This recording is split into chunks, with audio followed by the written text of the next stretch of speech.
உங்க பேர் என்னம்மா? என் பேர் அருள்மேரி. ஆ. என்கிட்ட ஒரு பொண்ணு இருக்கு. 34 வயசு ஆகுது. பேர் சாந்திகலா. வரமாப்பிள்ளாம் வானான்றாங்க.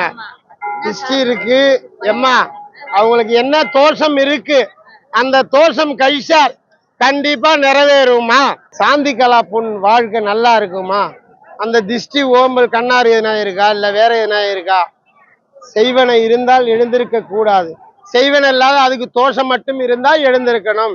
தோஷம் இருந்தா தான் எழுந்திருக்கணும். ஐயனாரப்பா தோஷம்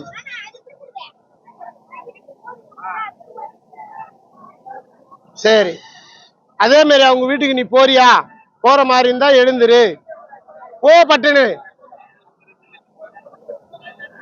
உங்க குலதெய்வம் என்ன? ஓரடி அற்புத மாதா வீட்டுக்கு வரியா? அந்த மாதாவே நேரா வராங்களா? வர மாதிரி இருந்தா எழுந்துரு, இல்லைன்னா எழுந்திருக்க கூடாது. கண்டிப்பா அந்த அம்மா துணை இருக்கு. அந்த பொண்ணுக்கு எதுனாச்சும் செய்யணும்மா. ஒரு வாழை மரம் சடங்கு செய்தால் கண்டிப்பா நிறைவேறும். ஒரே மாசத்துல எண்ணி 30 நாள்ல மாங்கல்யம் வரும். கண்டிப்பா. அன்பரசன் நல்லா இருக்கு. அதுதான் உங்க வீட்டுல திஷ்டி கைக்கணும், ஓம்பு கண்ணாறு இதெல்லாம் இருக்கு. அதை செய்தால் கண்டிப்பா ஐநாறு புண்ணியத்துல நல்லா இருக்கும். நீங்க உங்க சாமியே வச்சு செய்யலாம், உங்க சாமிகிட்டே செய்யலாம், அங்கதான் செய்யணும். இல்ல குலதெய்வம் எல்லாமே ஒண்ணுதான். அப்ப அது செய்தால் கண்டிப்பா நல்லா இருக்கும்.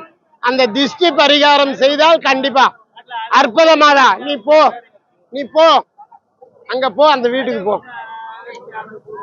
பட்டுன்னு போ.